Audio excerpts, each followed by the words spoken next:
I was very excited for Sean Strickland versus Anthony Hernandez, and even though I picked Fluffy to win, I still felt like his resume was a bit thin for me to be fully confident in him winning. I still felt like the boxing exchanges were going to be very exciting. Would Anthony Hernandez's striking be elevated by the takedown threat? Short answer, no. Sean was in control of the fight from the beginning through the finishing sequence, and sure, Anthony had some moments of his own, but for the most part, he couldn't figure out Sean Strickland's dynamic arsenal. All jokes aside, I think Sean is obviously very one-dimensional, but he's just so exceptionally good at what he does. And it's not that Anthony didn't have the solid game plan. I think Anthony has a good enough fight IQ and coaches to find a way to negate Sean's jab. And he was trying to do it keeping his head off the center line, and instead of just ducking, he would want to land something while he does it. So he would duck and land a body jab. And it worked very well because Sean was expecting to exchange jabs with him. And even though Fluffy was advancing more, at times he would stay far enough to make sure Sean wouldn't be able to land his jab. And that's what enabled Fluffy to either parry it or block it. And I feel with the camera angles, it's hard to tell whenever some punches land flush.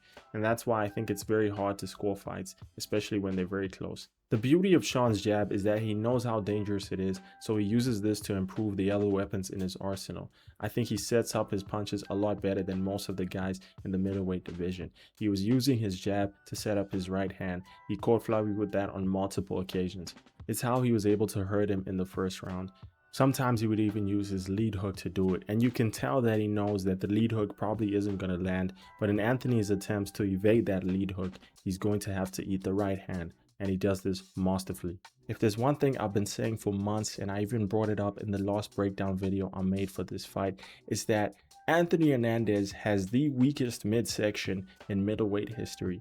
And it's not that much of a surprise looking at his physique, but what is it, man? Like, what is the science behind it? Is he an alcoholic? Almost every fighter he's faced that has even the slightest striking ability has been able to hurt him to the body. He's been finished by both Kevin Holland and Sean Strickland, and the finishing sequence is almost identical. He eats a knee to the body, winces in pain, and then they begin to take over. And if he's not finished, at the very least, he at least gets touched. The same thing happened when he went up against Michel Pereira, Roman Kopylov, and Marc-Andre Barriault. Bro, I could probably hurt Anthony Hernandez to the body at this point. What I found interesting was how Fluffy might have actually knocked down Sean Strickland in the first round, but the UFC counted it as a slip. I say this because I reviewed the footage at 0.25x, and it doesn't look like Sean lost his footing. It looks more like Anthony caught him on the temple. Let's just say it was a knockdown. Did this significantly change the trajectory of the fight? Nope.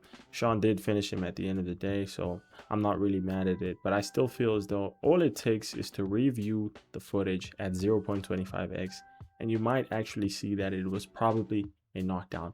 Last time I checked, if your glove touches the ground as well as your knee, I think that's safe grounds to call it a knockdown. But you guys let me know what you think in the comments, and also let me know what you think is next for both Sean and Fluffy. And don't forget to like and subscribe.